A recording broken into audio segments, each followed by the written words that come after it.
Bonjour à tous, au cours des derniers mois, vous m'avez vu créer mon NAS DIY, cette machine ici, qui est un PC ITX.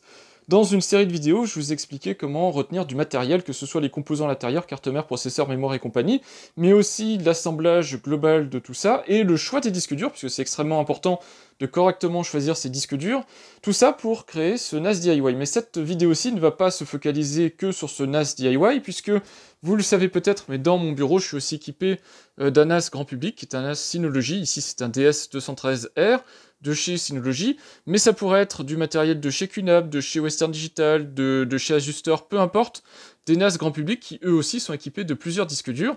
Et dès qu'on a plusieurs disques durs dans un NAS, se pose la question du RAID.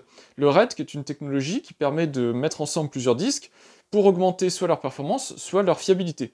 Parce que dans un NAS, et ici on se focalisera essentiellement sur mon NAS DIY puisque je vais vous montrer plein d'exemples, dans un NAS, on va y stocker toutes ces données personnelles, des données qui sont de haute valeur, alors que vous soyez particulier ou peut-être professionnel ou semi-professionnel, vous allez mettre dedans les données que vous voulez voir pérennes, maintenues sur du long terme, et vous le savez que quelle que soit la technologie en fait de disque dur que vous allez retenir, que ce soit des disques durs mécaniques à plateau ou des disques SSD, vous pouvez toujours avoir une panne matérielle, et cette panne matérielle entraînera la perte de toutes vos données. Et quand on a des données extrêmement importantes, sur le plan personnel, puisqu'ici, moi, ce qui m'intéresse, c'est de m'adresser avant tout à un public de particuliers, ça peut être, par exemple, vos photos, les photos, les documents, etc., que vous voulez conserver sur du long terme, bah, tout perdre d'un coup parce que vous avez un disque dur qui tombe en panne, c'est vraiment dommage. Donc pour ça, il y a différentes techniques pour se prémunir de ça, et une des techniques, c'est de survivre à au moins une panne matérielle, et pour faire ça, eh bien, on déploie le RAID. Dans cette vidéo aussi, il y aura une partie théorique, puisque je vais vous expliquer ce que c'est que le RAID, les différents niveaux de RAID, mais aussi des autres technologies qui tournent autour du RAID. Donc une partie plus théorique, où vous comprendrez les avantages et les inconvénients du RAID, pourquoi le déployer, comment le déployer. Mais il y aura une partie aussi plus expérimentale, et je vous ai préparé ça ici avec des machines virtuelles. Donc on verra, alors on survolera les différents acteurs du marché, il y a TrueNAS, OpenMediaVault, Xpenology qui est une variante de Synology. Et donc, on construira ensemble des raids et on les cassera, c'est-à-dire qu'on fera en sorte de faire tomber des disques durs en panne pour voir comment ils résistent à la panne et qu'est-ce qu'on fait quand il y a une panne, pour que ça ne reste pas dans le domaine de la théorie, mais que vous compreniez exactement, en fonction de la machine que vous avez retenue, du nombre de disques que vous avez retenu ou éventuellement du budget que vous avez, puisqu'il y a aussi face à ça l'argent que vous pouvez mettre en termes de nombre de disques durs à acheter, de type de matériel que vous allez acheter, eh bien vous verrez, en fonction de ce que vous pouvez vous permettre, eh bien les types de pannes auxquelles vous pouvez résister, et ce que ça implique de déployer du RAID à la maison, puisque il n'y a pas que le RAID dans la vie, il y a aussi d'autres techniques qui vous permettront de sécuriser vos données, mais aujourd'hui on va se focaliser sur le RAID, avec les avantages et les inconvénients. On est ici dans DSM. DSM, c'est le système d'exploitation pour les NAS Synology, système d'exploitation propriétaire pour cette marque-ci. Et on va se rendre dans le gestionnaire de stockage, ce qui va permettre de créer des volumes. On va voir dans un instant ce que c'est qu'un volume et les types de RAID qu'on peut associer à des volumes. Moi, ce que je veux juste vous montrer et vous expliquer, c'est pourquoi cette vidéo va être forcément longue. Donc je passe en revue ici vite fait les options, et vous voyez qu'à un moment donné, quand on arrive dans le gestionnaire de création de volume, alors c'est vrai dans DSM, c'est vrai aussi dans d'autres systèmes de NAS évidemment, voilà la liste devant laquelle vous allez vous retrouver. Et donc si vous ne savez pas exactement à quoi correspondent les RAID, même s'il y a une petite explication rapide de la part de Synology, vous aurez toujours en ligne des aides en ligne, vous ne comprendrez pas dans le détail à quoi servent précisément chacun de ces modes qui sont listés ici. Et donc forcément je vais faire une aparté théorique qui va être longue, que vous pouvez passer si vous voulez. Donc vous aurez en bas de la vidéo ici, vous aurez le chapitrage, soit dans la description, soit directement en incrustation, donc sur la vidéo. Vous pourrez sauter cette section théorique si ça ne vous intéresse pas, ou si vous connaissez déjà le principe de tous ces raids-là. Mais attention, si vous sautez cette partie-là, et que vous n'avez pas ces connaissances techniques-là, vous allez peut-être pas suivre pour le reste de la vidéo. Donc moi je vous conseille de suivre la vidéo dans son intégralité, mais je comprends si vous voulez faire l'impasse sur certaines sections, mais ça vous empêchera peut-être de comprendre tout dans le détail. En tout cas, pour commencer, je vous propose donc cette section théorique où on va voir tout ce qui est quelque part le non-RAID, donc les volumes basiques et JBOD. On va voir le RAID 0, le RAID 1, on va voir les combinatoires autour du RAID 0 et du RAID 1, à savoir le RAID 10, et puis le RAID 5, le RAID 6. Vous verrez même aussi un petit peu ce que c'est que la parité et ce que c'est qu'un RAID. C'est pour essayer de vous mettre l'eau à la bouche pour vous donner envie d'aller regarder cette partie assez théorique. Et une fois qu'on aura fait cette partie théorique, ben on va se retrouver sur cette interface graphique-ci, et puis on commencera à créer des RAID. On commence avec JBOD, ou Just a Bunch of Disks, en anglais, c'est-à-dire juste un groupe de disques. Quand on parle de RAID dans un NAS, on n'est pas obligé d'associer un RAID à un NAS. On peut très bien juste rendre disponible un disque, donc vous avez ici le logo, alors j'ai mis des disques mécaniques, HDD, mais on pourrait aussi parler de disques SSD, même si dans un NAS, je le redis et je l'ai déjà dit dans la vidéo de configuration et de choix des disques pour un NAS, le prix au Tera est vraiment pas compétitif pour un SSD. Donc si vous voulez faire un NAS hyper rapide, mais avec très peu de capacité de stockage, lancez-vous sur du SSD si vous voulez, mais vraiment dès que vous commencez à taper sur des grosses quantités de stockage, 10 Tera et plus en plusieurs disques, il va falloir partir toujours, même en 2021, sur du disque mécanique, donc de l'HDD, sinon ça vous coûtera beaucoup trop cher. Donc c'est pour ça que j'ai mis HDD, parce que par défaut, je considère qu'on fait un NAS avec des disques mécaniques. Donc, JBOD ou les modes basiques que vous pourrez retrouver dans Synology, donc basique, JBOD, etc. Ce sont juste des créations de volume, donc le volume c'est le petit entourage ici que vous avez en pointillé. Dedans vous y mettez juste un disque mécanique, comme ça. Ici c'est un disque de 4 Tera, et donc vous créez un volume de 4 Tera, et ce volume, ensuite, vous pouvez l'utiliser pour créer dessus des partages que vous rendez disponibles sur le réseau, et vous voyez donc que vous avez tous vos fichiers qui vont se retrouver stockés sur cet unique disque dur. Alors, du coup, quel est l'intérêt de ça par rapport à ce que vous pouvez déjà avoir? Bah déjà, ici, on est sur un NAS, donc ces fichiers-là sont en commun pour toutes les machines de votre réseau, ou si vous avez mis votre NAS sur Internet, bah même accessible depuis l'extérieur, sans avoir besoin de laisser toutes vos machines tourner. Par contre, on est bien d'accord que s'il y a la moindre panne matérielle sur le disque dur, vous perdez toutes les données. Et donc ça devient extrêmement problématique, puisque contrairement au fait d'avoir 5-6 machines sur votre réseau, chacune ayant son système de stockage, si vous décidez de tout mettre en commun, et que vous perdez tout d'un coup, c'est un petit peu problématique, surtout si dedans vous avez les photos de famille, des choses comme ça, donc des données auxquelles vous tenez particulièrement. JBOD, ça va au-delà de juste un seul disque dur.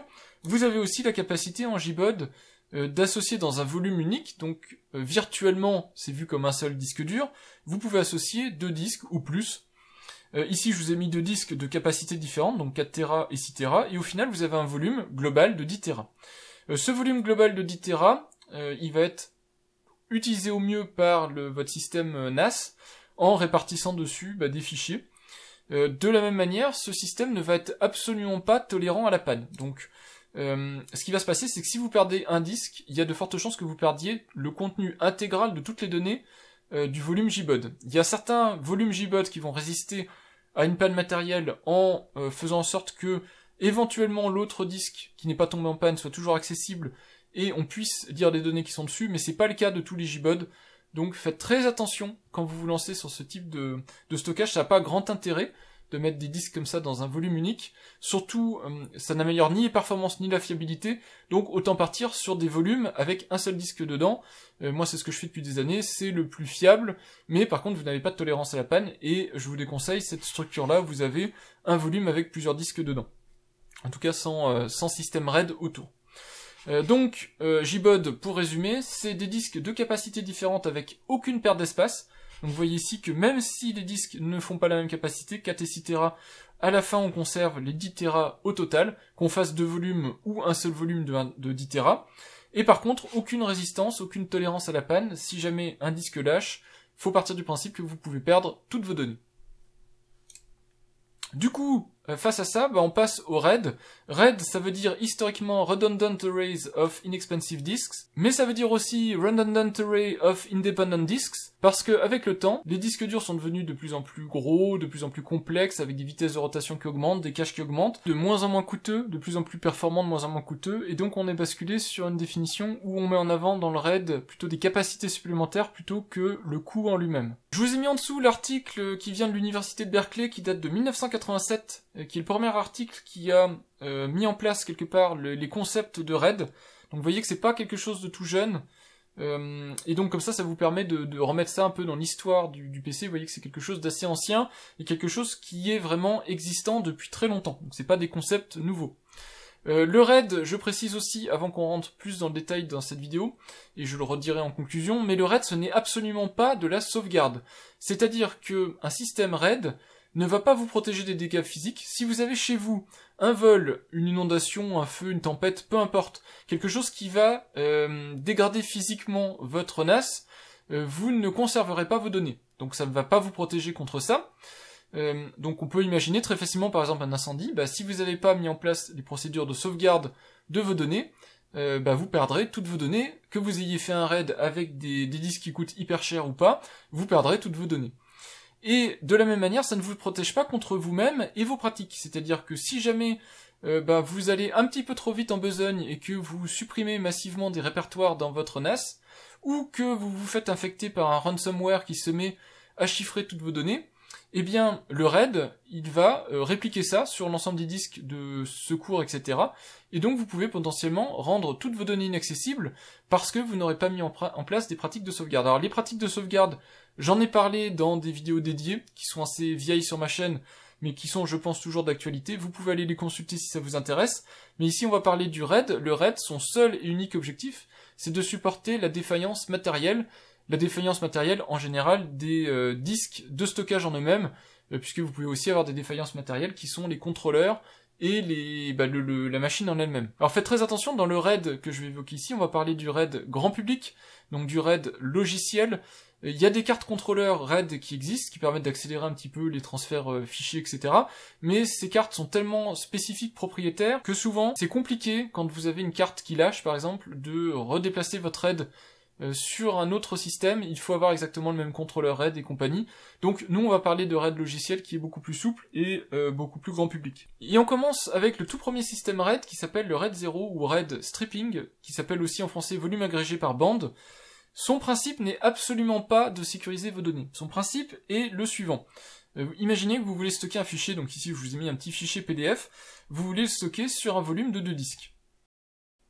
Ce fichier va être découpé en fragments.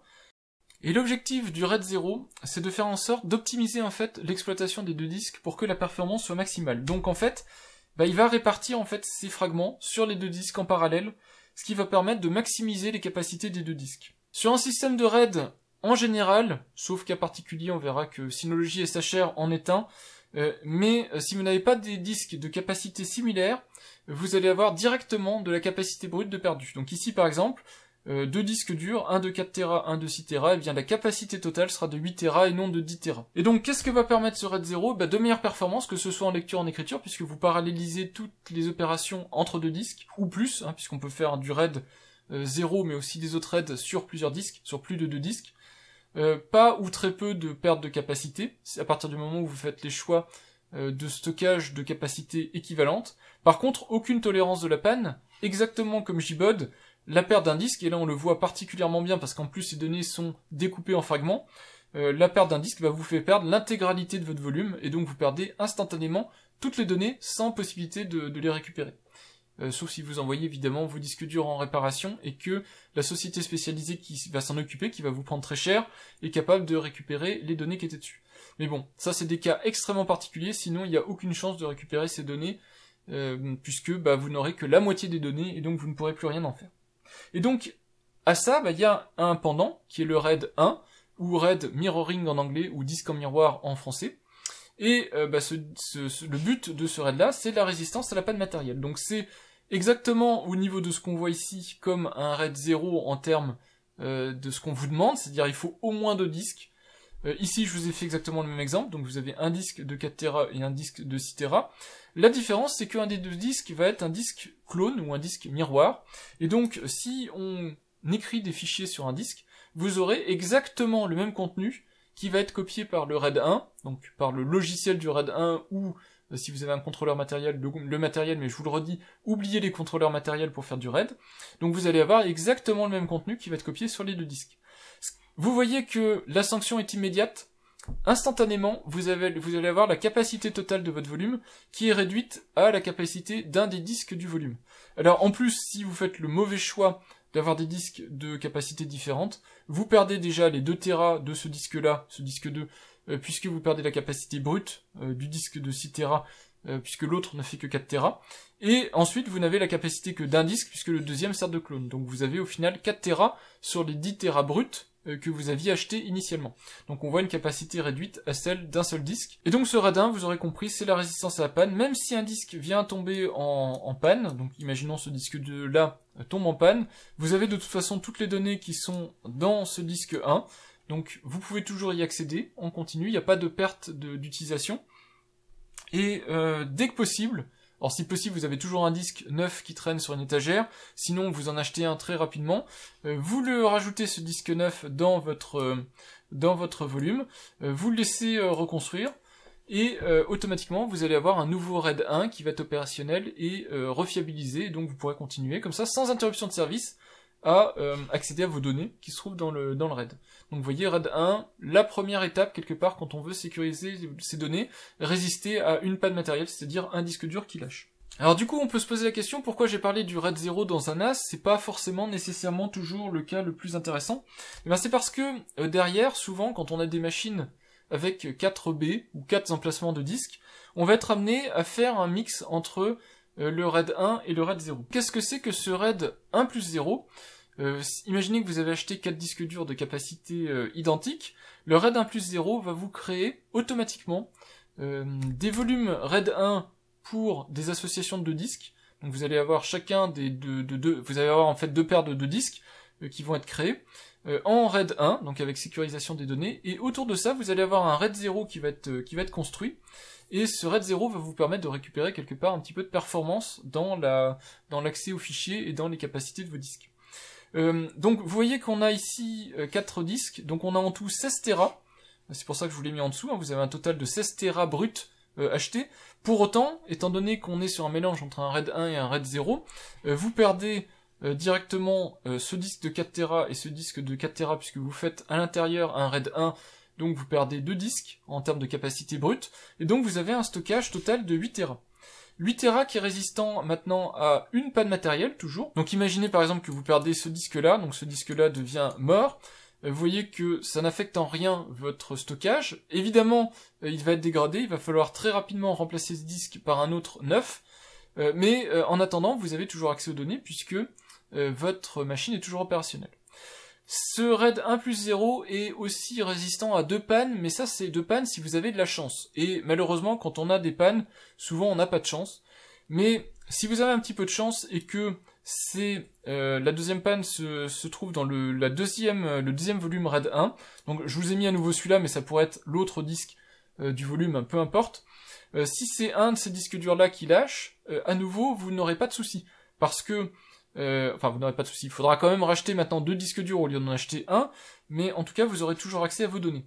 Par contre, si jamais vous n'avez pas de chance, et que donc vous avez cette première panne qui survient, et qu'en plus vous avez une deuxième panne matérielle qui survient, ici, là ça pose un gros souci parce que entre les deux volumes qui sont là, on est en RAID 0.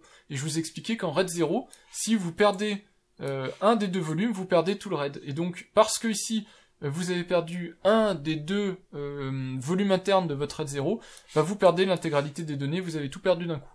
Donc, même si on a 4 disques et que ça commence à coûter hyper cher d'avoir 4 disques, vous avez perdu en un coup l'intégralité de toutes vos données. Donc, c'est là où on arrive aux limites des RAID classiques, historiques, que sont les RAID 0, RAID 1 et les combinatoires entre RAID 0 et RAID 1, puisqu'on voit qu'on peut éventuellement perdre rapidement toutes les données, malgré le fait qu'on a quand même 4 disques en jeu. Alors, les avantages quand même, pour finir sur le RAID 1 plus 0, vous avez une résistance à une panne matérielle, des fois 2, mais il faut avoir un petit peu de chance, une très grande fiabilité, une reconstruction qui est extrêmement performante, puisque vous êtes en interne sur 2 disques en RAID 1, donc la reconstruction est assez efficace, et par contre vous avez un coût qui est énorme, puisqu'il faut quand même 4 disques pour construire un RAID 1 plus 0. Alors vous avez la possibilité de faire la variante de l'autre sens, c'est-à-dire le RAID 0 plus 1.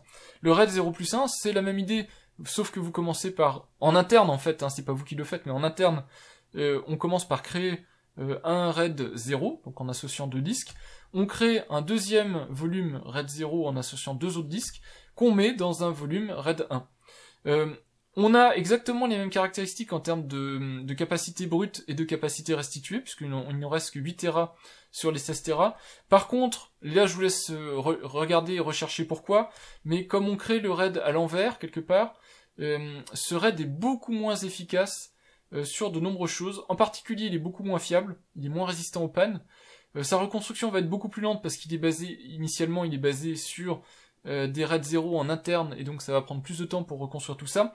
Et de la même manière, il a le côté négatif du RAID 1+0 qui est son coût, puisqu'il faut 4 disques. Par contre, il est bien aussi résistant à une panne matérielle, donc c'est un point qui est quand même avantageux par rapport à tout le reste, et il reste très performant, et c'est ce qu'on retient autour de ce RAID 0+1. Voilà, donc on a vu les RAID les plus courants, il nous en reste un à voir, c'est le RAID 0+0. Vous le connaissez, celui-là c'est le RAID le plus fun, et on passe tout de suite au RAID suivant, qui est le RAID 5. Le RAID 5, on commence ici, c'est la porte d'entrée d'un RAID professionnel. Le RAID 5 commence avec 3 disques, donc on voit que le ticket d'entrée est un peu moins cher que du RAID 1+0, ou 0+1, mais bon, je vous ai dit que je ne vous le conseille pas celui-là. Par contre, le RAID 5, lui, il permet de commencer à avoir une tolérance à la panne à partir de 3 disques seulement, et pas 4 disques. Et ça, c'est hyper intéressant pour un particulier. Je vous ai dit, la plupart des NAS du commerce, ils sont soit 2B, dans ce cas-là, vous n'avez pas accès au RAID 5, soit ils sont 4B, et 4B, même si vous pouvez faire du RAID 1+0, je vous conseille quand même de regarder le RAID 5, qui est un peu plus intéressant. Alors le RAID 5, son petit nom, c'est Stripping with Distributed Parity, autrement dit, volume agrégé par bande à parité répartie. Le principe, vous commencez à le connaître, on a un fichier PDF. Ce fichier PDF, il va falloir le couper pour pouvoir le stocker en fait sur ces 3 disques. Donc le RAID 5, je le redis, hein, c'est minimum 3 disques. On ne peut pas faire du RAID 5 avec moins de 3 disques. Ces 3 disques, en fait, leur particularité, c'est qu'ils vont être équivalents. Ils vont chacun être des disques à la fois de données et des disques de parité. Alors qu'est-ce que ça veut dire? Ce fichier PDF qu'on a découpé donc en petits fragments, on va venir le stocker sur les disques. Donc de cette manière-ci. Alors là ici je l'ai fait de manière répartie, ça va dépendre un petit peu de la manière dont votre système RAID fonctionne, mais en général les disques vont être à peu près occupés à peu près au même pourcentage. Et donc vous voyez tout de suite que y a un souci, comme on a réparti le fichier sur plusieurs disques, je vous le redis, hein, si on perd un des disques, forcément on perd toutes les données actuellement. Donc un nouveau concept s'ajoute à tout ça, c'est la notion de parité, et donc on va ajouter à ces disques une donnée supplémentaire qui est la donnée de parité, alors qui vient occuper un petit peu d'espace sur le disque, et vous voyez ici apparaître les données de parité. Donc par exemple sur le premier disque où on voit apparaître les données, les fragments A et C, on va rajouter la parité des données manquantes, c'est-à-dire B et D, etc. pour les autres disques. En gros, sur un système à 3 disques ici, vous perdez un tiers de votre capacité de stockage qui va être dédié à la parité, donc un tiers par disque. Hein. Donc sur chaque disque, en gros, vous avez un tiers, ici, puisqu'on est sur 3 disques, qui est dédié à la gestion de la parité. Évidemment, si on était sur un système à 4 disques, vous perdriez la capacité d'un quart, 5 disques, un cinquième, etc. Je pense que vous avez compris l'idée. Vous avez toujours une partie des disques qui sont réservés à recréer le disque qui va potentiellement tomber en panne, puisque vous pouvez avoir un disque qui tombe en panne. Et si par exemple ce disque-ci tombe en panne, eh bien pour récupérer les données EF qui ont disparu, on utilisera la parité qui est sur ce disque-là, pour reconstruire le futur disque que vous mettrez ici en remplacement de ce disque-là. On utilisera ces données-là, qui seront réinjectées dans l'algorithme de recréation des données du disque, pour réinjecter dedans les données EF manquantes. Alors, l'avantage de ce RAID 5, vous l'avez vu, c'est toujours d'avoir une résistance à une panne matérielle. Par contre, du coup, vous optimisez les coûts, puisque vous n'avez plus besoin que de 3 disques pour avoir la résistance à une panne matérielle contre 4 dans les systèmes qu'on a vus précédemment, les systèmes plus traditionnels. Par contre, il y a des points négatifs quand même, c'est que vous avez quand même une capacité réduite d'un disque, donc sur votre grappe, donc je vous l'ai dit, hein, si vous avez 5 disques, vous en perdez un, donc vous n'avez que 4 disques de stockage au total. Donc ici on le voit, hein, sur ces 3 disques, alors je les ai choisis de capacité à nouveau non homogène. Si c'est des capacités homogènes, c'est mieux. Ici j'ai pris 3 disques, donc 4 Tera, 6 Tera et 4 Tera.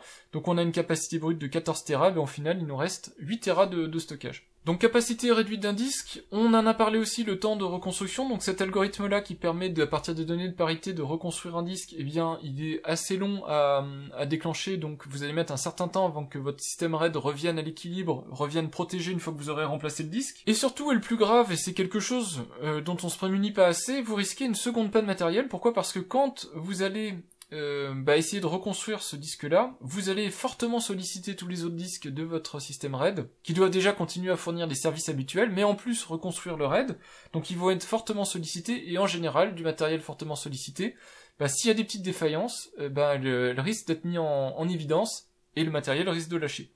Et donc, eh bien, le vrai risque du RAID 5, c'est le risque de la deuxième panne pendant la reconstruction des données. Alors on a parlé de parité, je vous ai parlé ici de notion de parité. Je vais vous évoquer vite fait ce que c'est en gros la notion de parité, même si ça va être extrêmement haut niveau et assez éloigné de ce qui est fait techniquement en vrai, mais pour que vous puissiez comprendre. Donc on reprend notre petit fichier PDF qu'on redécoupe à nouveau en fragments ABCDEF. La notion de parité, je vous l'ai dit, c'est par exemple de prendre des fragments, donc A et B, et puis de calculer la parité de A et B. Donc A et B, C et D, E et F. Et l'idée c'est de dire, on a A, on a B, et on a l'élément de parité de A et B, et on a une opération mathématique qui permet de calculer cette parité entre A et B. Alors concrètement, comment on peut le faire? Imaginez donc le système de tout à l'heure avec 3 disques. Eh bien, imaginez par exemple l'opération mathématique somme. Eh bien, vous imaginez par exemple que A c'est 1, la valeur de A, B c'est 2, et donc la somme de A1 et 2, c'est 3, donc la valeur de parité de 1 et 2, c'est 3. Imaginez maintenant qu'on perd un disque, donc on perd le premier disque. Donc du coup on a une inconnue dans cette équation. Donc on sait que 2 plus quelque chose ça fait 3, et bien mathématiquement on sait qu'on a une seule solution, et la solution c'est 1. Et donc vous voyez qu'à partir du moment où on a une opération mathématique efficace, qu'on peut inverser ou qu'on peut solutionner, eh bien on peut retrouver, quelle que soit la panne matérielle, on peut retrouver la valeur qui nous manque. Donc si c'est le deuxième disque qui lâche, on retrouve facilement 2, et puis si c'est le disque où il se trouve que c'était l'élément de parité qui nous manque, eh bien on peut le recalculer et on recalcule 3. Par contre, vous voyez que dès qu'on a deux pannes matérielles, il nous manque l'information 1 et l'information 3, mathématiquement il nous sera impossible de trouver la solution. Et donc du coup, ce système ici pour un RAID 5 n'est pas résistant à deux pannes matérielles parce que les informations de parité qui ont été mises ne solutionnent en fait qu'une équation à une inconnue et pas une équation à deux inconnues. Et donc, pour solutionner à nouveau ce type de souci, qu'est-ce qu'on a? On a le RAID 6. Le RAID 6, c'est une évolution entre guillemets du RAID 5, c'est le RAID Stripping with Dual Parity, autrement dit volume agrégé par bande à parité répartie. On est exactement dans les principes de RAID 5, mais ce coup-ci, on va avoir deux notions de parité. Donc on a exactement le même principe que le RAID 5, ici un exemple avec 4 disques. Donc comme le RAID 5, en fait, on a des données qui vont être réparties entre les 4 disques. À nouveau, si on s'arrêtait là, on n'aurait aucune résistance à la panne matérielle, puisque chaque disque perdu, ce serait l'intégralité du volume de perdu. Donc on ajoute des données de parité, exactement comme tout à l'heure, vous voyez qu'on ajoute des données de parité, mais à nouveau, avec ces données de parité, on est juste résistant qu'à une seule panne matérielle. Et qu'est-ce qu'on fait? On ajoute des deuxièmes données de parité. Et donc là en fait la solution est différente, c'est que dans ce type de système là, vous voyez qu'on vient d'écrire deux fois des données de parité qui sont différentes, deux fois des données de parité, ce qui fait qu'au final on perd deux disques en termes de capacité. Donc sur un système ici à 4 disques, on vient de perdre la moitié de la capacité brute. Donc ici vous voyez que les données de parité vont représenter la moitié. Et donc malheureusement sur un système à 4 disques en RAID 6, on perd instantanément donc la moitié. Donc ici, j'ai pris des disques toujours qui ne sont pas homogènes en termes de capacité, mais c'est probablement ce qui vous arrivera si vous choisissez pas des disques de même capacité, donc faites vraiment attention à ça, choisissez des disques de même capacité.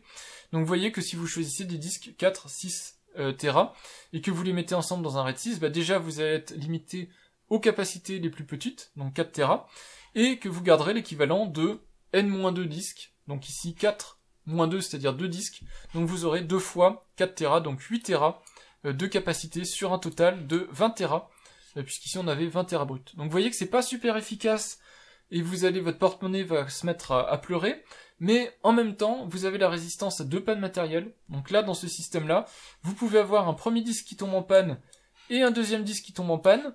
Vous avez toujours accès à toutes vos données, Évidemment, faut pas rester longtemps sur cette situation-là. Faut toujours remettre en place tout de suite des disques durs pour repartir sur une base saine. Donc ici, il faudra racheter 2 disques, puisqu'on a 2 pannes matérielles. Vous retrouverez rapidement, ou pas rapidement d'ailleurs, vous retrouverez votre système RAID en place, protégé de 2 pannes matérielles. Vous perdez la capacité de 2 disques. Alors ici c'était particulièrement problématique puisqu'on était avec 4 disques, mais si vous avez un RAID à 6 disques, à 8 disques, vous voyez que c'est tout de suite moins problématique puisque vous perdez vous perdez que des disques en fait, donc vous en perdez que 2, et il vous en reste sur un RAID 6 à 8 disques, il vous en reste 6 pour faire du stockage. Vous avez un temps de reconstruction qui est très long, puisque vous avez 2 informations de parité. Et le truc qui va vous faire probablement arracher des cheveux, c'est que vous êtes toujours pas à l'abri de perte de données. C'est-à-dire que pendant la reconstruction, et en particulier pendant ces phases-là, qui sont des phases très intensives pour le matériel, vous avez toujours la capacité de perdre un 3e disque, parce que votre matériel va être fortement sollicité, et que peut-être ce disque va être amené à lâcher.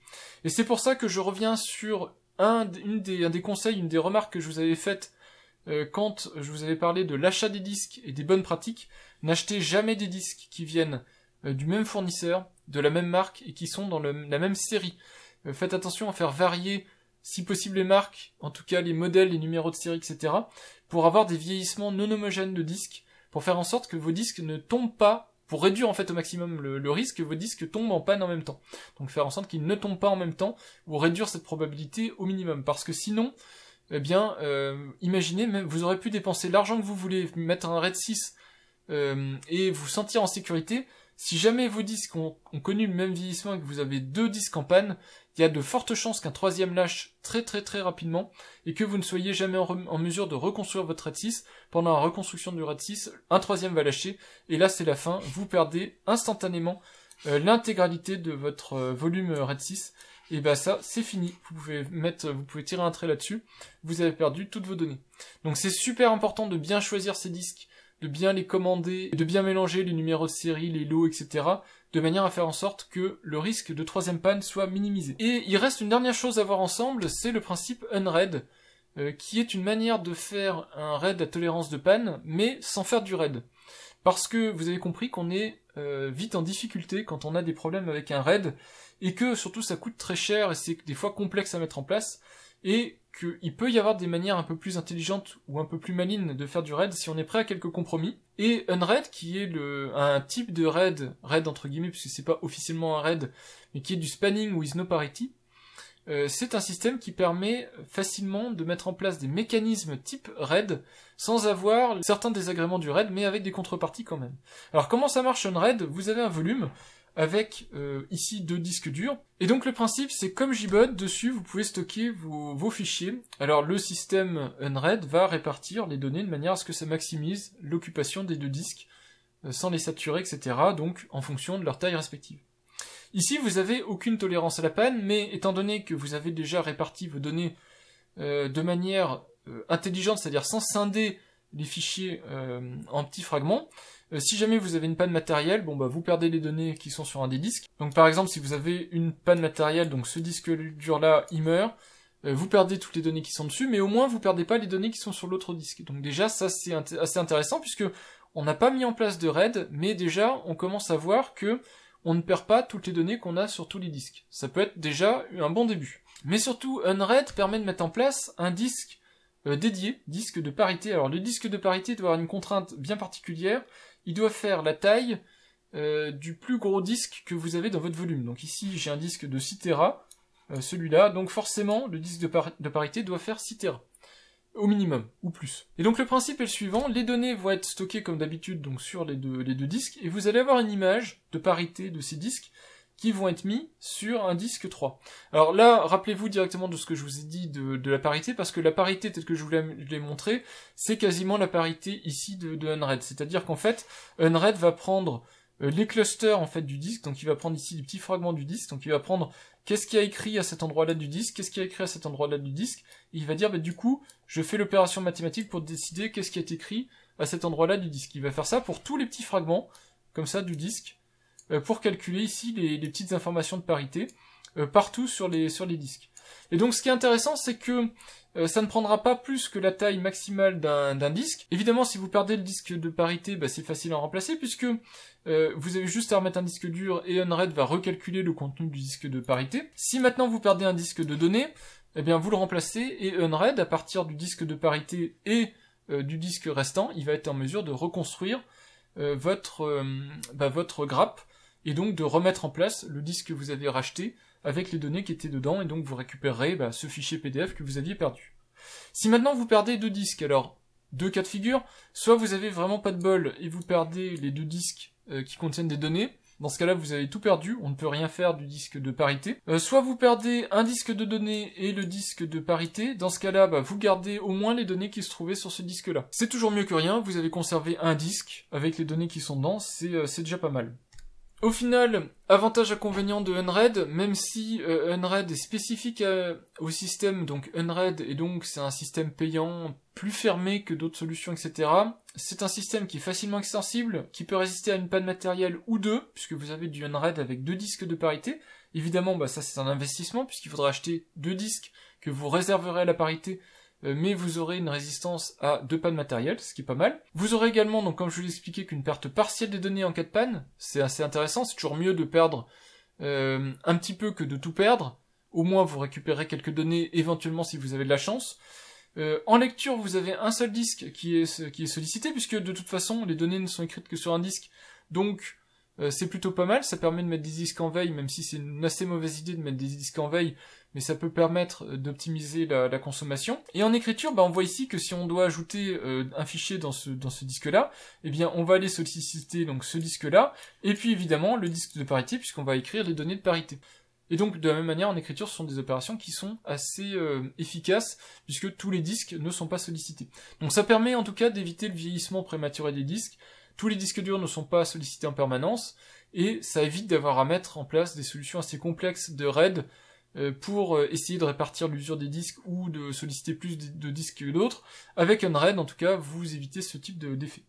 Par contre, on voit tout de suite que la capacité maximale du volume est limitée par les disques de parité, donc vous ne pourrez pas mettre de disque dans ce volume-là plus gros que le disque le plus petit de parité. Donc si vous avez qu'un disque de parité, ici, de 6 Tera, vous ne pourrez pas mettre des disques dans cette grappe plus gros que 6 Tera. Et puis les vitesses d'écriture sont fortement réduites dans Unread, et ça c'est triste, par rapport à des systèmes RAID plus standards. Unread est beaucoup moins efficace en écriture, déjà parce que il sollicite 2 disques, et puis il est beaucoup plus synchronisé sur la manière dont ces 2 disques sont sollicités. Voilà, et ça conclut l'ensemble de ce que je pouvais vous dire en termes de théorie autour du stockage RAID et ce qui tourne autour du stockage RAID. Ici, sur cette machine DIY, j'ai la capacité mécanique donc de brancher 6 disques, mais j'ai que 4 ports SATA. Il faut que je rajoute une carte d'extension SATA si je veux en mettre un peu plus. Mais beaucoup de machines grand public, donc vous allez être soit sur ici du 2B, donc 2 disques à mettre dedans, soit vous allez être sur du 4B, et donc vous allez souvent tourner autour du RAID 5, RAID 6 éventuellement, mais ça c'est vraiment si vous êtes PME, des choses comme ça, et que vous voulez une très haute disponibilité, que le budget n'est pas un souci. En tout cas, vous n'allez pas faire les mêmes choix que, évidemment, dans des data centers ou des particuliers particulièrement enthousiastes. Ici, on est vraiment sur du particulier à petit budget, donc on va pas non plus voir des systèmes très pointus, et donc on va partir sur des exemples entre 2 et 4 disques, puisque c'est en gros, c'est ce à quoi vous allez être vous confronté, et donc il n'y a pas de raison d'aller voir au-delà, et si vous voulez voir au-delà, vous comprendrez que c'est très facile de généraliser les systèmes de RAID à plus de 4 disques. On est de retour sous DSM, j'espère que cette partie théorique a été digeste. On va maintenant pouvoir créer un système de RAID sur cette machine-ci. Alors, dans le cas de figure ici, donc je tourne sous Proxmox, donc mes disques durs sont virtualisés, enfin tout est virtualisé en fait, c'est pas des vrais disques durs physiques, et surtout, je ne peux pas, avec le contrôleur qui est supporté par la machine virtuelle de Synology, de DSM, je ne peux pas à chaud détruire des disques. Je peux les débrancher, mais en fait c'est appliqué qu'au prochain démarrage. Donc pour casser du RAID, on va le voir sous TrueNAS. Vous voyez ici aussi que j'ai des machines TrueNAS et OpenMediaVault, donc je vous le ferai sous TrueNAS puisque lui supporte bien le branchement et débranchement à chaud. Je vais juste vous montrer en tout cas, maintenant que vous avez compris comment fonctionnent les RAID, comment on en met en place un sous Synology et pourquoi c'est important de comprendre donc comment on met en place le volume et donc comment on met en place le choix de RAID qu'on veut faire. Donc ici vous voyez qu'on peut créer un volume et des groupes de stockage, donc on peut créer donc le volume, on va aller dans personnaliser, créer un nouveau groupe de stockage, on fait meilleure performance, je laisse de côté exprès 2 options à chaque fois, c'est des options qui prennent en charge Synology Hybrid Red, c'est des options qui sont désactivées par défaut quand vous avez des NAS Synology un peu tendance professionnelle, qui seront accessibles sur des NAS grand public, et c'est des options qui sont intéressantes, mais je vais garder ça pour la toute fin. C'est vraiment un cas particulier du RAID qui est propriétaire Synology, donc on le verra vraiment à la toute fin. Ici vous voyez donc on a cette option de choisir le type de RAID qu'on veut, et donc ici maintenant vous savez que avec 4 disques j'ai plusieurs options qui s'offrent à moi. Je peux monter je peux créer des volumes simples, donc je peux créer 4 volumes basiques de un disque. On voit ici la possibilité de choisir le nombre de disques. On me dit bien ici que, attention, je n'aurai pas de redondance, je n'aurai pas de protection de données. Je peux faire du JBOD, donc de 1 à 4 disques si nécessaire. Je peux faire un RAID 0 à partir de 2 disques. Mais attention, RAID 0, performance oui, mais aucune résistance à la panne. Je peux faire du RAID 1. Du miroir, et donc là j'aurai la possibilité donc de cloner quelque part toutes les données pour avoir la capacité d'avoir une redondance une tolérance à la panne, et puis on peut faire du RAID 5 et du RAID 6. Si on fait du RAID 5, on voit que le minimum c'est 3 disques, et si on fait du RAID 6, on voit que le minimum c'est 4 disques. Pour un système à 4 disques, ici on est vraiment grand luxe, parce que des gens qui ont un NAS Synology 4B avec 4 disques dedans, c'est déjà que vous avez mis un certain budget pour ce type de NAS. Partez sur du RAID 5. RAID 5 à 4 disques, c'est l'idéal, vous aurez une tolérance à une panne, c'est déjà pas mal. Sinon, vous pouvez aussi vous faire, je sais pas, un petit RAID 1 pour les données qui sont vraiment importantes, donc un RAID 1 à 2 disques, et puis vous faites deux disques en basique, de manière à avoir du stockage brut, avec de l'archivage sur votre RAID 1, avec des sauvegardes, etc. Ce sera quelque chose de bien plus pertinent que de tout mettre en RAID 5.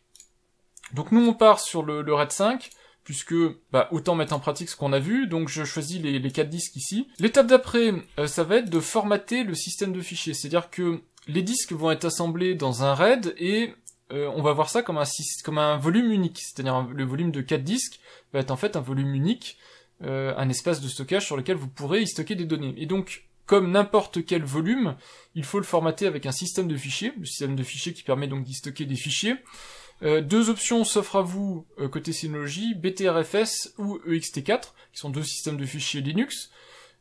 Étant donné qu'on est sur du NAS, on prend plutôt du BTRFS ou du ZFS, des systèmes de fichiers qui sont plus évolués que le EXT4 pour des choix de NAS. Donc moi je fais le choix par défaut. Et puis ensuite on voit que le groupe de stockage est créé et qu'il me reste, et on voit ici, 3 Tera.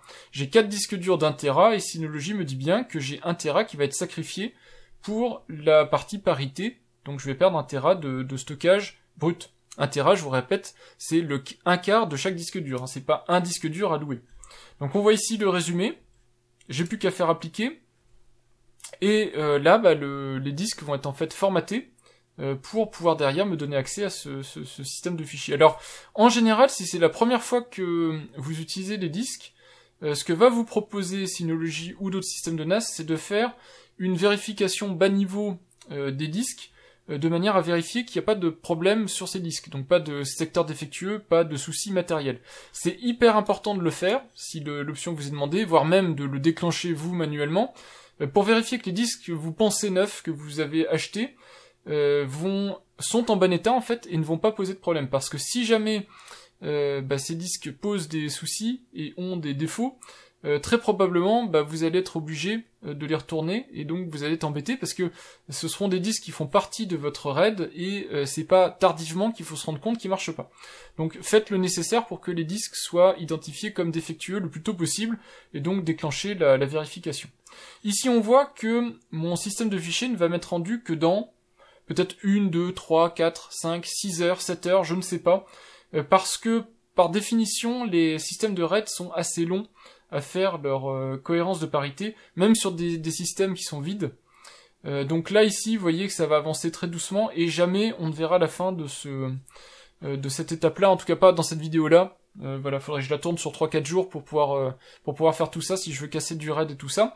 Et donc, pour m'abstraire de ce genre de lenteur, malheureusement inhérente au RAID, alors là on est sur du RAID 5 avec une seule parité, mais imaginez le RAID 6 avec double parité, là je vais en avoir encore pour plus longtemps, eh bien je vais passer sur TrueNAS parce que TrueNAS va beaucoup plus vite pour monter les volumes RAID, entre guillemets RAID, et donc c'est pour ça qu'on va pouvoir casser du RAID beaucoup plus facilement sous TrueNAS. Donc j'arrête là avec Synology. N'hésitez pas à me dire si vous voulez en voir plus sur DSM Synology, c'est un système d'exploitation super intéressant, mais nous on va s'arrêter là, et je vais passer sur TrueNAS. On est donc sous TrueNAS, donc dernière version. TrueNAS, vous voyez que ici, si je vais dans la section stockage disque, j'ai 6 disques de 1 Tera ou de 2 Tera qui sont branchés dessus. Toujours, je suis en virtualisé sous Proxmox, donc c'est une machine virtuelle. Disque dur déclaré en SASI, donc ce coup-ci, j'ai pas de souci, je peux faire du branchement et du débranchement à chaud, donc on pourra casser du RAID à chaud. J'ai créé donc ces disques durs là, c'est des disques durs virtuels, hein. On pourrait faire du pass-through, mais c'est pas l'objet de cette vidéo. Ici j'ai besoin de créer plein de petits disques pour vous montrer comment on crée des RAID, comment on les casse et les avantages inconvénients. Donc j'ai fait ça comme ça. Donc si je me rends sur TrueNAS, donc vous voyez ici que j'ai la liste de mes disques durs, et comme sous Synology, sous DSM, j'ai la possibilité de créer un volume. Donc vous voyez que c'est la même terminologie, on peut créer donc ce volume, et ici, vous voyez que là, c'est ici où j'ai la capacité de lui dire quel est le type de volume que je veux créer. Donc si je choisis un disque ici, et que je mets dans le VDF qui est là, donc en fait ici, bon c'est un peu poussé côté TrueNAS par rapport à Synology, mais vous avez la possibilité de mettre des caches SSD, vous avez la possibilité de mettre du hotspare. Si ici je mets qu'un seul disque, vous voyez qu'il me propose que Stripe, qui est le mode de base. Alors imaginez c'est du basique ou JBOD, ici vous avez Stripe. Je peux évidemment lui rajouter un deuxième disque dur, et là vous voyez qu'il va me proposer soit Stripe, soit Miroir. Et c'est là où vous voyez que avec ce mode miroir, on est en RAID 1. Donc on va commencer avec les bases, du RAID 0 et du RAID 1. Donc je vais créer un premier volume RAID 0, donc je vais l'appeler RAID 0, comme ça ce sera clair. Vous voyez ici qu'il me dit bien que si jamais je perds un disque, je perds tout. Je ne peux même pas créer par défaut, je suis obligé de forcer, je suis obligé de confirmer que j'ai bien compris que la perte d'un disque va entraîner irrémédiablement des pertes de données. Donc je fais continuer et je fais créer. Donc là vous allez voir que ça va aller très vite. Mon volume va être disponible ici et j'ai bien mon RAID 0. On ajoute tout de suite le RAID 1, donc vous avez compris maintenant comment ça marche. Donc j'ai les disques restants, j'en choisis 2, je les mets ici, je mets en miroir, je donne ici le nom RAID 1, je fais créer. Donc ici j'ai pas d'avertissement puisque j'ai quand même la sécurisation des données, donc pas besoin de faire plus. Par contre vous voyez qu'au lieu des 2 Tera qui étaient indiqués tout à l'heure, je n'ai que 1 Tera puisque je suis en RAID 1, miroir, et donc je perds 1 Tera de données. Donc je fais créer, et je fais créer le volume. Sur ces volumes, j'ai créé tout ce qui va bien, c'est-à-dire les datasets et les partages réseau. C'est pas l'objectif de cette vidéo de voir comment on fait dans le détail, donc vous me faites confiance sur le fait que c'est correctement fait. Au final, ce que j'ai ici, c'est sur cette machine, j'ai 2 points de montage, le RAID 0 et le RAID 1, qui sont directement les datasets associés aux 2 volumes que je vous ai montrés. Donc on va commencer à faire une copie de fichier sur le RAID 0, donc ici j'ai un fichier de 7 Go et un petit fichier, qui est juste un marqueur en fait pour vérifier que ça fonctionne bien. On voit ici que sur le RAID 0, je tourne à 110 mégaoctets à la seconde. C'est en gros le plafond de ma connexion filaire Ethernet gigabit. Je pourrais pas monter beaucoup plus. Je peux mettre un cache SSD pour aller un petit peu plus vite, mais ça va pas monter beaucoup plus, puisque là je suis quasiment à la limite théorique de la connexion Ethernet. Donc les fichiers sont arrivés, je fais maintenant la même chose sur le RAID 1. Alors le RAID 1 qui est normalement censé être un petit peu plus lent, mais bon, là comme je vous ai dit, ce que je plafonne c'est la connexion filaire, c'est-à-dire que je pourrais pas de toute façon aller beaucoup plus vite que ce que j'ai actuellement. Donc c'est pour ça aussi que quand vous avez un NAS, c'est important de voir les besoins que vous avez réellement, c'est-à-dire que si vous êtes bridé quelque part, parce que votre NAS n'est accessible qu'au travers d'un réseau Wi-Fi de qualité moyenne ou que vous êtes en gigabit chez vous, ça sert à rien de vous poser des questions en termes de performance de la machine, etc. Puisqu'au final, même une machine assez standard vous donnera de très bonnes performances, parce que ce qui vous bridera, ce sera pas nécessairement les performances du processeur ou les performances de tel et tel disque dur. Ici, vous voyez que quand même, par rapport à tout à l'heure, j'ai une petite baisse ici de débit, parce qu'on est quand même, mine de rien, sur du RAID 1, et le RAID 1, je vous l'ai expliqué, nécessite quand même de dupliquer les données. Et donc on voit que même si il y a eu à un moment donné l'effet du cache sur le réseau, j'ai quand même mon système qui va un petit peu moins vite parce que on est sur du RAID 1 et que de temps en temps, il faut resynchroniser les systèmes de fichiers et faire des opérations sur le RAID 1. Donc ça vous a permis de voir quand même qu'au final, le RAID 1 et le RAID 0 n'ont pas la même vocation, mais ça aurait été la même comparaison que j'aurais pu faire entre le RAID 0 et un BASIC ou un JBOD. J'aurais eu exactement les mêmes performances. Le RAID 0 n'aurait pas amélioré les performances parce que ce qui bride donc c'est la connexion réseau.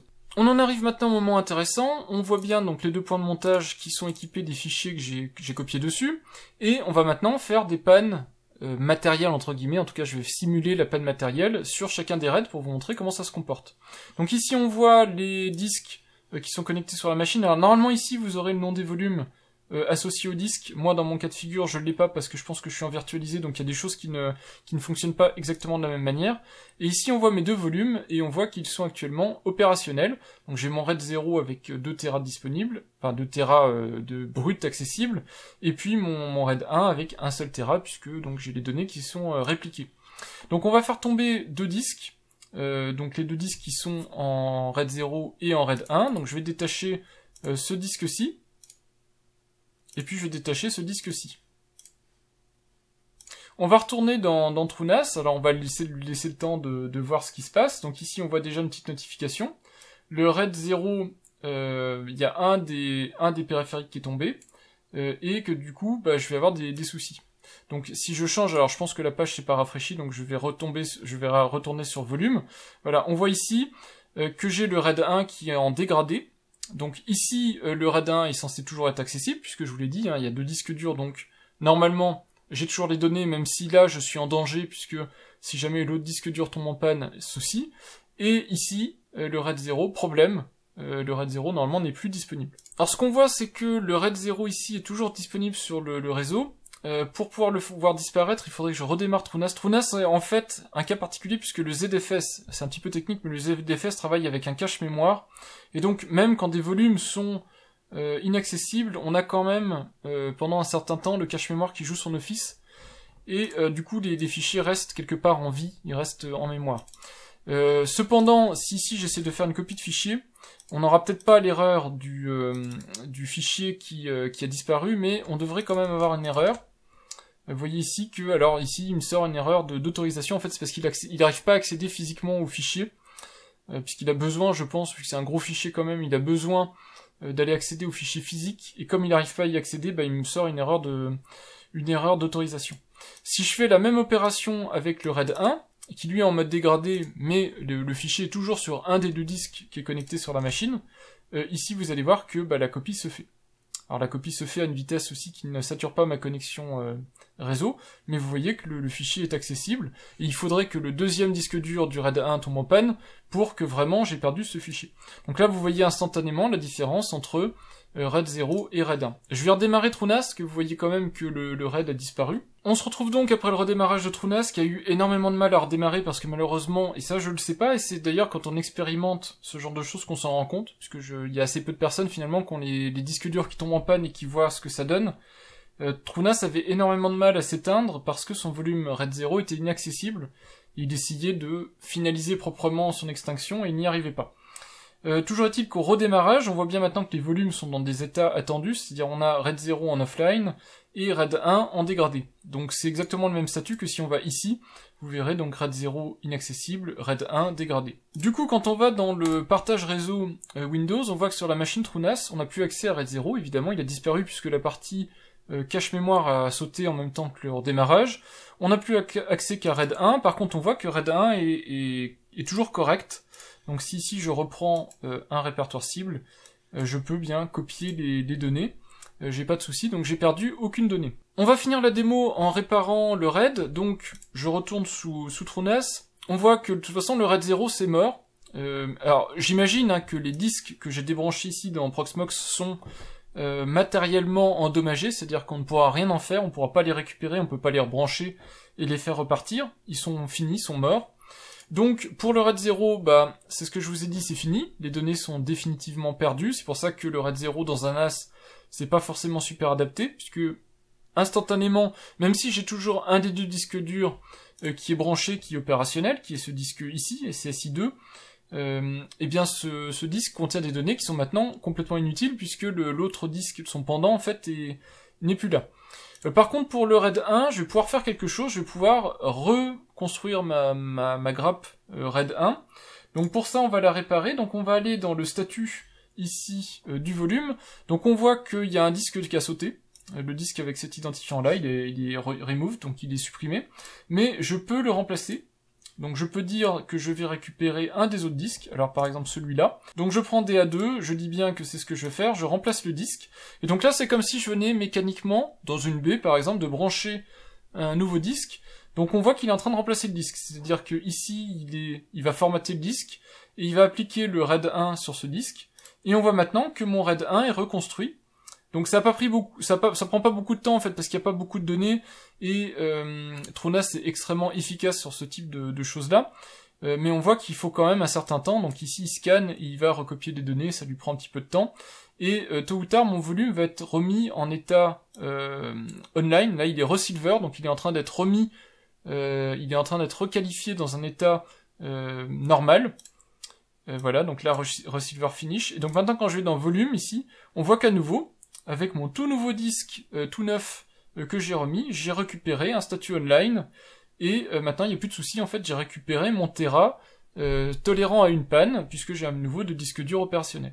On va finir avec le RAID 5 et le RAID 6, ou en tout cas les équivalents sous TrueNAS. On va mettre en place donc de la parité répartie, donc si vous vous rappelez, chaque disque contient des données de parité, donc qui sont à peu près équivalents en termes de fonctionnalité. Pour ça, on va créer le volume, et puis je vais vous montrer que on va prendre déjà 3 disques, qui est le minimum pour faire un RAID avec une résistance à la panne matérielle. Donc si j'ajoute ces 3 disques ici, on voit qu'une nouvelle option est arrivée ici dans la liste des options supportées, c'est le RAID Z. Alors le RAID Z chez TrueNAS, c'est l'équivalent en gros du RAID 5, c'est-à-dire un RAID avec une tolérance à la panne. Si maintenant je rajoute un quatrième disque dans cet ensemble de données VDEV, vous voyez que j'ai le RAID Z2, qui lui va me permettre d'avoir une tolérance supplémentaire à la panne, puisque j'aurai maintenant la tolérance à deux disques en panne. Ce qui est intéressant aussi, c'est de regarder ici ce que vous indique TrueNAS, c'est-à-dire que en fonction de si je mets Stripe, où on voit que les 4 Tera ici me donnent bien 4 Tera de données exploitables, utilisables. En fonction de si je choisis Miroir, ou Miroir, là je perds en fait je perds 3 disques, c'est-à-dire qu'il y a un disque qui va servir vraiment en termes de stockage, les 3 autres vont être des réplicas exacts de ce premier disque. Vous avez le RAID Z, on perd un disque, l'équivalent d'un disque pour la parité. Alors on perd pas un disque physique, je le redis une dernière fois, mais on perd l'équivalent en espace de stockage d'un disque, puisqu'il faut bien compenser la perte de ce disque sur les autres disques.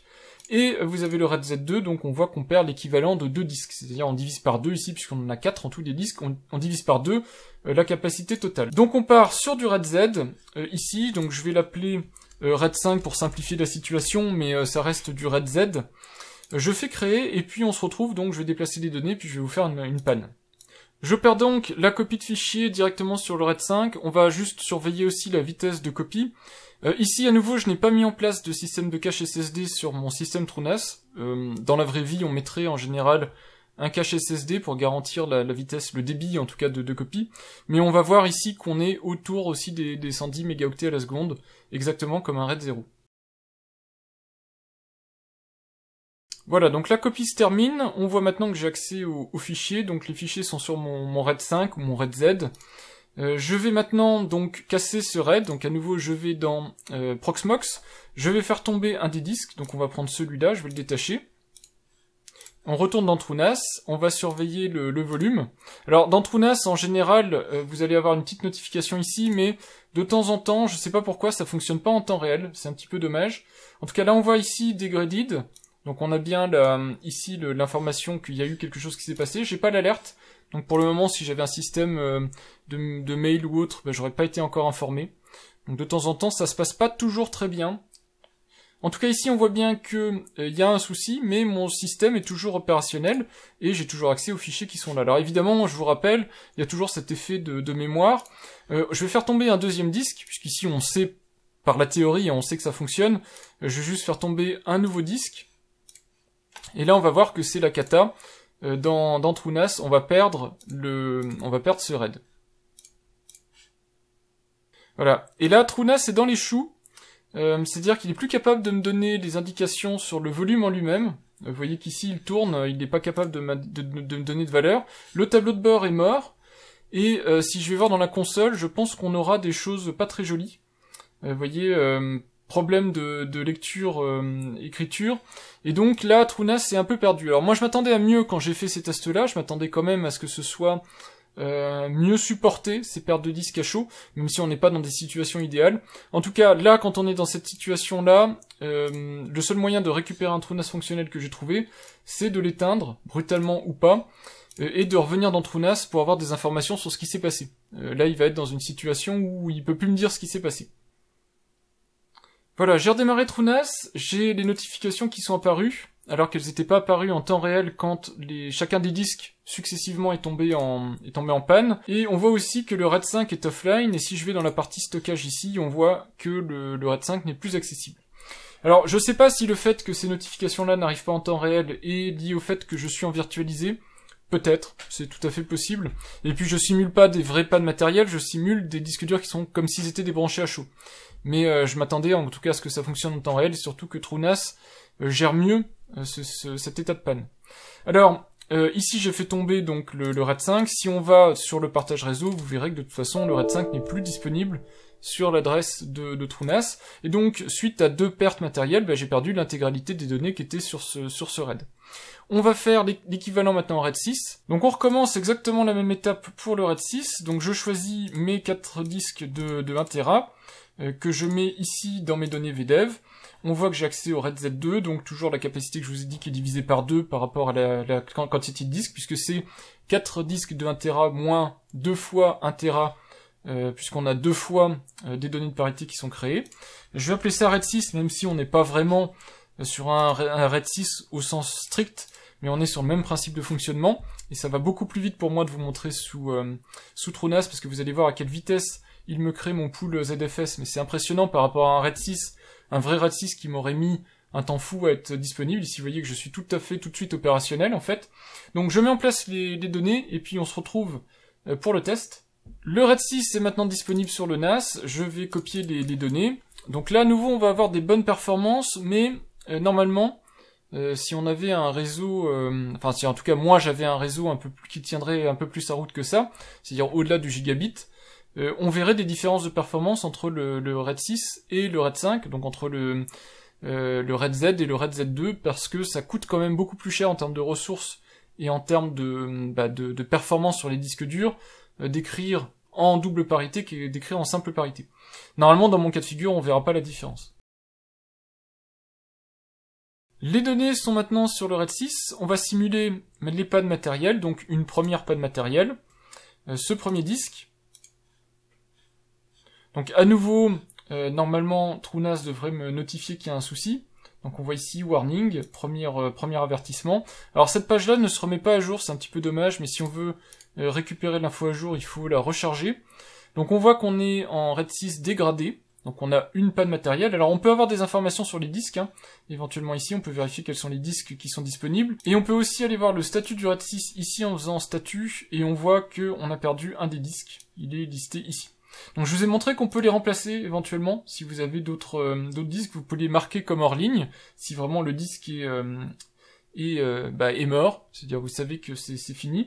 Vous pouvez mettre volontairement un disque hors ligne aussi si vous voulez le changer par exemple, pour une maintenance anticipée, et vous pouvez le remplacer si vous avez un autre disque sur la machine, vous pouvez le remplacer en faisant remplacer. On va maintenant simuler une deuxième panne, et c'est là où on va voir l'intérêt du RAID 6 ou du RAID Z2. C'est-à-dire que là, j'ai un deuxième disque qui est dans les choux. On va retourner voir le stockage ici, et normalement, on va me dire ici dégradé.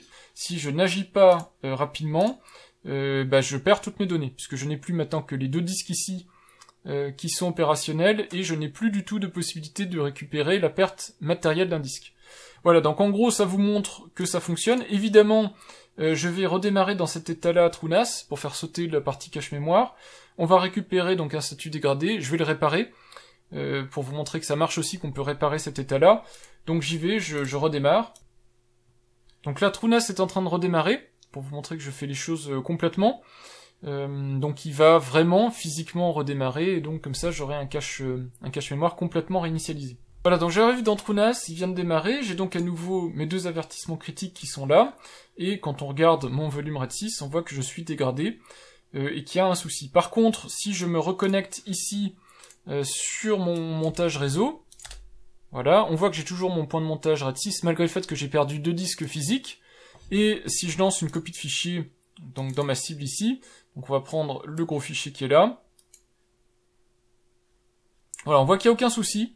Le fichier est toujours opérationnel, il est toujours accessible, et si nécessaire, je peux le récupérer. Donc on voit que il y a quand même un intérêt, même si c'est un coût pharaonique de déployer un ensemble de disques à double tolérance de panne, on voit quand même qu'il y a un intérêt à le faire, parce que si j'étais en RAID 5 classique ou en RAID 1, ça fait longtemps que j'aurais dit adieu à toutes mes données. Donc si vous avez ces besoins très spécifiques d'avoir une très haute tolérance à la panne, et surtout d'avoir une continuité de service avec une double panne, ça peut être intéressant d'envisager ça. Alors on va réparer le RAID 6, je l'ai pas fait pour le RAID 5, mais vous comprendrez que c'est exactement la même chose. Donc là je vous montre, c'est le même principe. Donc on va aller dans le statut ici, on voit que mes disques sont, il y a 2 disques qui sont removed, c'est-à-dire ils sont inaccessibles. Je vais les remplacer, donc je clique à nouveau sur remplacer, je choisis ici un disque de remplacement. Alors malheureusement ces disques n'étant pas nommés, je vais aller vérifier avant en quoi ils consistent, donc je crois que c'est DA4 et DA5. Donc je regarde ici, DA4 c'est un disque de 2 Tera, DA5 c'est un disque de 2 Tera, donc c'est ce que je vais mettre pour réparer mon RAID.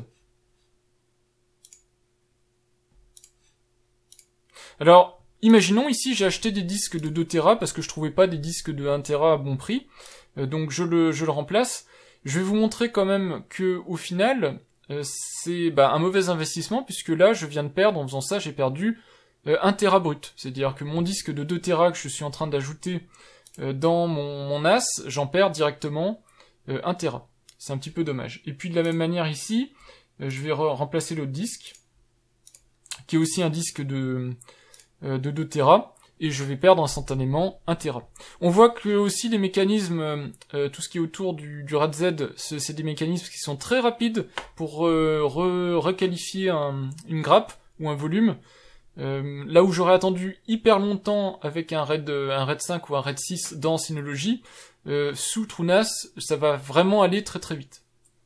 La première requalification a eu lieu, donc un des disques a été ajouté dans la grappe. On voit ici qu'il est UNL6, c'est-à-dire qu'il est en cours de requalification pour le deuxième disque que j'ai ajouté. On voit aussi que ça va vraiment très vite, c'est-à-dire qu'il faut moins d'1 minute. Ici, dans mon cas de figure, étant donné que j'ai pas énormément de données, c'est des disques de capacité quand même assez réduite, on est sur du 1 et du 2 Tera, donc c'est pas énorme, mais on voit quand même que ça va très vite pour remettre des disques en activité.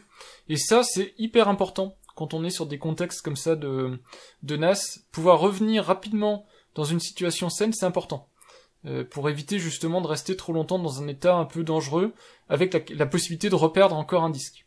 Voilà, donc là j'ai fini, et là on voit qu'on est à nouveau online, et donc à nouveau j'ai récupéré une double tolérance à la panne, puisque j'ai maintenant 4 disques. Par contre, j'ai ici que 1,82 Tera de libre. Vous voyez que j'ai augmenté considérablement la taille brute de stockage. Je n'ai absolument pas touché à la taille disponible pour l'utilisation.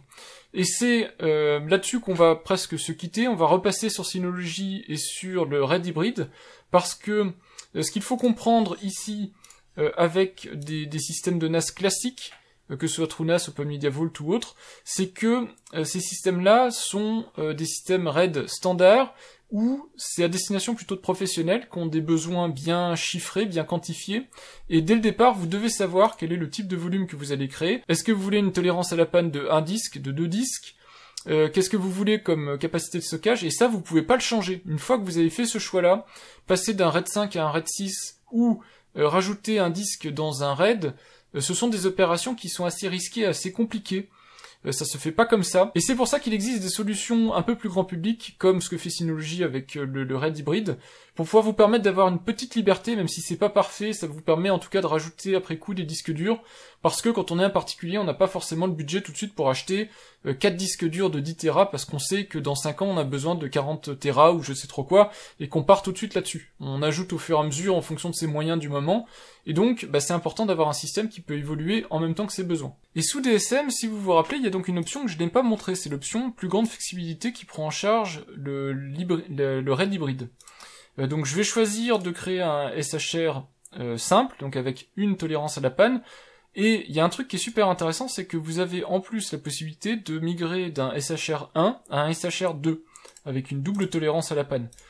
C'est une fonctionnalité qui est assez récente dans les versions de Synology et qui est plutôt sympa. Donc je vais faire un SHR ici, et je ne vais retenir que 2 disques, donc je vais prendre les 2 disques, on va dire ici, je commence petit, imaginez que ces disques-là n'existent même pas dans le système, je me suis acheté 2 disques, et je veux juste avoir une tolérance à la panne. Donc je fais suivant, je fais OK, je fais pas, alors c'est ce dont je vous parlais que j'ai pas eu avec le RAID 5, mais ici vous devez faire ici une détection de secteur défectueux si les disques sont neufs, donc moi ici je dis non pour gagner du temps.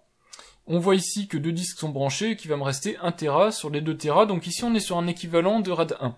En gros, hein, on a une redondance, une tolérance à la panne d'un disque. Donc qu'est-ce qu'on peut voir maintenant chez Synology qu'on ne voit pas ailleurs, et pour ça, si vous voulez vraiment des détails, c'est très marketing, mais je vous conseille d'aller voir le site Synology qui va vous expliquer dans le détail la hybride RAID et comment ça marche. Donc vous avez en gros le RAID standard et le RAID hybride. Ce qu'il faut comprendre en fait, et c'est là-dessus que je veux conclure, c'est que si vous partez sur du RAID classique, qu'on soit chez TrueNAS avec du ZFS ou qu'on soit sur un RAID 5, un RAID 6 ou des choses un peu plus basiques comme du RAID 1, quoi qu'il arrive, vous allez quelque part figer le statut que vous allez sélectionner au départ de votre de votre projet.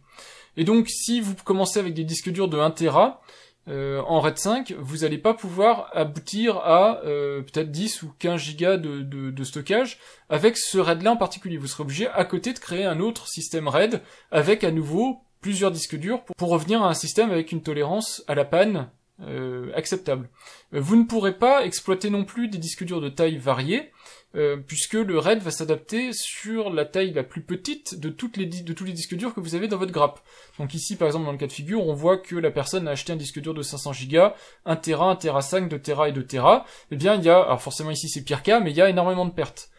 Tout ça, c'est du stockage brut, tout ce qui est en bleu, c'est du stockage brut qui ne sera pas utilisé. Alors évidemment, personne ne ferait ça dans la vie courante, vous voyez bien que vous perdez trop de stockage pour que ce soit rentable, même financièrement, mais c'est pour vous expliquer qu'à partir du moment où vous avez fait un choix au départ, qui était peut-être un choix économique de dire, je commence petit, je me mets un disque dur de 500 Go tout seul, et puis je m'achète un disque dur de 1 Tera parce que j'ai vu une promo sur Deal Labs, je me suis acheté un disque d'1 Tera, je l'ai ajouté comme ça, ni vu ni connu, dans mon RAID, et puis maintenant j'ai déjà perdu 500 Go, et puis quelques temps après je me rachète un disque dur de 2 Tera, vous allez accumuler les pertes de stockage brut, et puis ce sera pas super intéressant. Ce que permet de faire le RAID hybride, c'est quelque part de compenser ce manque de planification que tout le monde ne peut pas avoir, soit parce que vous n'avez pas la vision de ce que vous aurez besoin en termes de stockage dans 1 an, 2 ans, 3 ans, soit parce que vous n'avez pas le budget au moment où vous voulez investir dans votre NAS pour tout de suite acheter le matériel dont vous avez besoin, et donc ça va créer des petites unités qui ont une tolérance à la panne d'un disque ou de 2 disques, en fonction de ce que vous choisissez, mais ça va optimiser quelque part le stockage et éviter au maximum la perte de capacité. Alors ici, à nouveau, hein, c'est très marketing, ils se sont mis dans une situation idéale où il n'y a aucune perte, mais comprenez quand même que même si c'est pas toujours cette situation-là, au moins vous minimiserez la perte de stockage brut et vous aurez des capacités d'évolution, ce que ne vous permettront pas, ou de manière extrêmement compliquée, des systèmes de RAID classiques. Par exemple, passer d'un RAID 5 à un RAID 6, vous oubliez tout de suite, hein, c'est pas quelque chose qui est à la portée de n'importe qui. Même moi, je me lancerai pas dans ce type de chantier-là, je préfère recommencer de zéro. Alors que vous pouvez, sous Synology, et je vous montre tout de suite, sous Synology, vous pouvez, via une action ici, changer de type de RAID. Alors ici, on est sur du RAID SHR, mais on est sur du RAID SHR à tolérance unique à la panne. Ici, c'est marqué là. Et je peux passer sur un RAID à tolérance à la panne double. Donc je fais suivant, et là il me dit, bah c'est bien beau, mais si tu veux passer sur une double tolérance à la panne, il va te falloir au moins que tu me rajoutes des disques. Et donc je peux choisir ici des disques, je fais suivant, donc ici imaginez, on est 1 an après ou 2 ans après, j'ai eu un petit peu de budget, j'ai pu m'acheter 2 disques durs de 3 Tera, je les ajoute dans mes 2 B restantes sur mon NAS, je fais suivant, et ici bah, on va voir que j'ai une capacité totale maintenant de 2 Tera en tout. Donc on voit que mon groupe de stockage est en cours de modification, on va passer d'un RAID hybride SHR à une tolérance de panne à un RAID à double tolérance de panne, on voit que les nouveaux disques arrive ici dans le pool de disques, donc dans l'ensemble des disques disponibles, et on voit ici qu'ils sont en cours d'initialisation. Alors évidemment, derrière Synology, enfin DSM travaille à fond pour ajouter ces disques durs et prendre en charge la tolérance de panne. Donc je vais pas aller au bout de cette opération. À la fin, on aura un groupe de stockage complètement préparé avec donc les 6 Go qui vont rejoindre le pool. Je sais même pas d'ailleurs au final combien j'aurai de Tera. Je pense que il faudrait que je fasse le compte, mais avec les disques durs que je rajoute, je crois que je serai à 2 Tera 5, quelque chose comme ça. Mais bon, honnêtement, je le saurai jamais, j'ai pas la patience, j'en ai pas besoin de ce système-là, donc je vais pas avoir la patience d'attendre. Ici, je pense qu'il va y en avoir pour 5 à 6 heures de travail en continu de cette machine pour pouvoir me monter le système RAID en rajoutant les disques. Donc je vais pas la laisser tourner comme ça pour rien. Juste pour avoir à la fin le résultat. Mais en tout cas, c'est juste pour vous montrer que chez Synology, vous pouvez faire évoluer votre RAID en rajoutant des disques. Chez TrueNAS, vous pouvez rajouter des disques, mais ça va être rajouté dans un VDEV différent, et donc il faudra rajouter à nouveau les disques durs, le nombre de disques durs qui vont bien, pour revenir à un système à redondance suffisante, donc à tolérance de panne suffisant, par rapport à ce que vous aviez l'habitude d'avoir. Il me reste un dernier truc à évoquer, mais ça c'est pareil, je vais pas vous montrer dans le détail comment ça marche. Ce sont les disques durs de secours, donc vous avez deux possibilités, soit des secours à chaud, soit des secours à froid. Alors les secours à chaud ou hot spare en anglais, ce sont des disques durs qui sont branchés dans le système, donc qui sont sous tension. Donc vous avez le disque dur qui est connecté matériellement, que ce soit au niveau d'alimentation ou au niveau câble SATA, etc. Donc il est prêt. Par contre, il n'est pas utilisé. Mais il va être enregistré ici en tant qu'hot spare. Donc par exemple, vous choisissez le disque comme ça et vous mettez en hot spare. Ce qui va se passer, c'est que dès qu'il va y avoir une défaillance matérielle, et que votre système NAS va détecter cette défaillance matérielle, et qu'un disque dur, par exemple, dans votre RAID 6 est parti, est mort, automatiquement ce disque dur va être pris en compte et va être ajouté au RAID pour tout de suite, automatiquement, sans intervention humaine, requalifier quelque part votre système RAID et le remettre au niveau de tolérance de panne auquel il est censé prétendre. Ce qui veut dire que ce disque-là, forcément, il est au niveau par rapport aux autres disques que vous avez dans le système, donc il est au moins aussi gros que ce dont vous avez besoin. C'est-à-dire que si vous avez un RAID avec des disques de 1 Tera, ce hot spare est d'au moins 1 Tera pour pouvoir remplacer à chaud le disque. Vous avez aussi je sais pas si on dit secours à froid ou cold spare ou si on dit juste disque dur sur l'étagère, mais en général quand on est sérieux et qu'on fait du RAID, on a toujours près de soi un disque dur neuf qu'on n'utilise pas, qui est prêt, un ou plusieurs, en fonction du type de RAID qu'on choisit, qui est prêt à être remplacé dans la machine. Dès qu'il y a une défaillance de panne, vous avez le disque sous la main, vous sortez le disque qui pose problème, vous remettez immédiatement un disque neuf. Ce qui veut dire que le RAID, c'est quand même l'affaire de gens qui ont de l'argent, parce que tout le monde ne peut pas se permettre d'avoir comme ça des terras de stockage qui attendent sur des étagères, prêts à être utilisés en cas de défaillance. Et si vous n'avez pas ça, vous aurez pu avoir le RAID que vous voulez, même un RAID 6 royal avec double tolérance à la panne. Au final, si jamais vous attendez trop longtemps, que vous faites votre commande Amazon pour commander votre disque dur et que vous avez un autre disque qui tombe en panne, vous pouvez toujours perdre toutes vos données. Et ça aura servi à rien, comme ça, d'avoir investi dans des disques durs supplémentaires pour faire du RAID, si au final, dès que vous avez une panne, vous n'êtes pas en capacité de revenir à la normale rapidement et que vous mettez votre système en panne parce que vous commandez sur Amazon votre disque et puis ça met 3-4 jours à arriver et en attendant, paf, vous avez une autre panne matérielle et c'est fini, vous avez tout perdu. Donc, secours à chaud ou secours sur l'étagère, peu importe, mais il faut toujours avoir devant soi quelques disques durs prêts à être remplacés dans la machine. Si vraiment vous voulez faire du RAID, il faut le faire sérieusement, et le faire sérieusement, ça veut dire anticiper les pannes.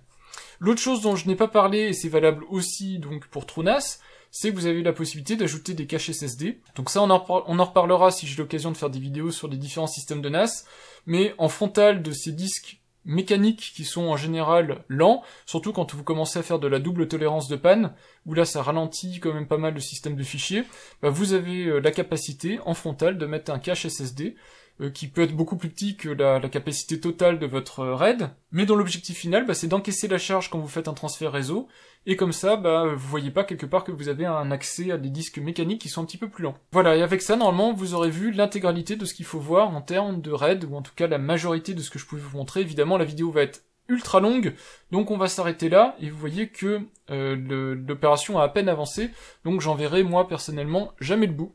Et si vous avez suivi, il resterait normalement à parler d'Unraid, mais le cas d'Unraid est un peu problématique. Pourquoi? Parce que déjà, la tarification, contrairement à tout ce que je vous ai montré jusqu'à présent, alors à part Synology, mais avec la variante Xpenology, j'ai pas besoin de payer pour vous montrer Synology, puis j'ai un NAS Synology déjà à domicile. Unraid, il faut acheter la licence. Vous avez une version d'essai, mais je l'ai déjà essayé, donc malheureusement, normalement, je suis pas censé pouvoir recommencer une version d'évaluation. C'est pas que les licences sont si chères que ça, mais honnêtement, déjà que mes vidéos sont pas monétisées, je vais pas en plus dépenser de mon argent personnel pour des choses dont je n'ai pas besoin, puisqu'au final, je sais que j'utiliserai pas le système Unraid, puisque j'en ai pas le besoin. Donc, je vais pas investir de mon argent personnel pour vous faire des démos là-dessus. Maintenant, si ça vous intéresse et que vous voulez m'offrir une licence, je peux en faire une vidéo, mais sinon à part ça, je m'attarderai pas sur Unraid. Et puis l'autre chose qui me dérange avec Unraid, c'est aussi que c'est un système fermé, donc contrairement à Open Media Vault ou TrueNAS, vous n'avez pas le côté attrayant de l'open source et des technologies un peu ouvertes, donc ça c'est un peu embêtant. Et l'autre truc qui m'embête franchement, c'est aussi technologiquement le fait qu'Unraid fonctionne sur une clé USB, donc en plus il faudrait que je réquisitionne une de mes clés USB pour pouvoir démarrer l'OS, parce qu'il faut que cette clé soit tout le temps à demeure dans la machine. Je trouve pas ça super, je sais pourquoi ils le font, hein, c'est pour pouvoir bloquer au niveau de leur licence l'utilisation de la licence à la clé USB en question, mais je trouve pas ça pratique quand on a un SSD dans la machine et que ce serait beaucoup plus pratique de l'installer sur SSD.